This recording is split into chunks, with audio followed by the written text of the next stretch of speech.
Hello fellow creators, today we are going to create Rodan from the Monsterverse, erupting from the Volcano mountain.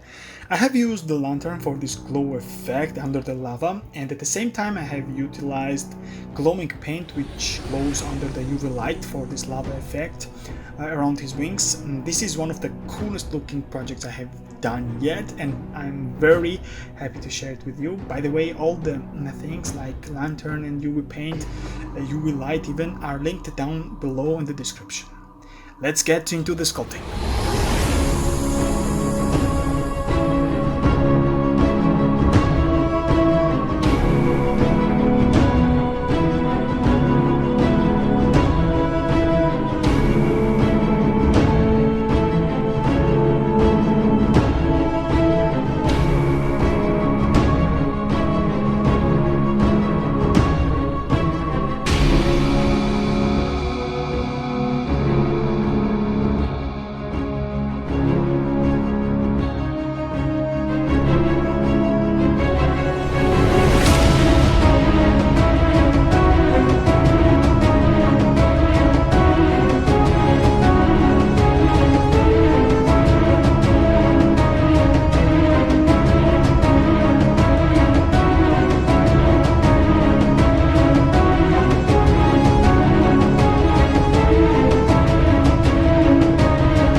After adding the blackish cotton, blackened by my paints around it, our project is done. I really love how the Rodan turned out.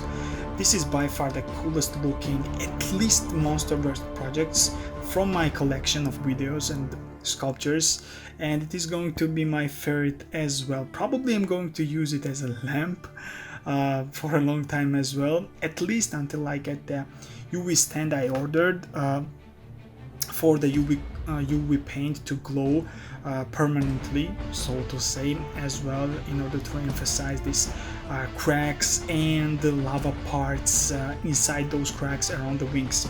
I have watched several behind the scenes videos where they had like different versions. If you know, one of them was like more how to say, a horror monster looking pterodactyl type of dinosaur thingy with teeth and so on. That was also quite nice design, but this kind of a hybrid of a bird looking face and very how to say, angry, like eagle looking eyes and eyebrows, so to say, and also the texture of its wings, like they are molten lava. Yeah, the design is like 10 out of 10, and I hope you enjoyed this project, and also hope you try to replicate it as well at home. It's always very nice to incorporate some kind of glowing materials, maybe paint, maybe flashlights and so on, in order to elevate your sculpture. And definitely Rodan is one of the projects which really benefits from it. Have a nice day and see you next time. Goodbye.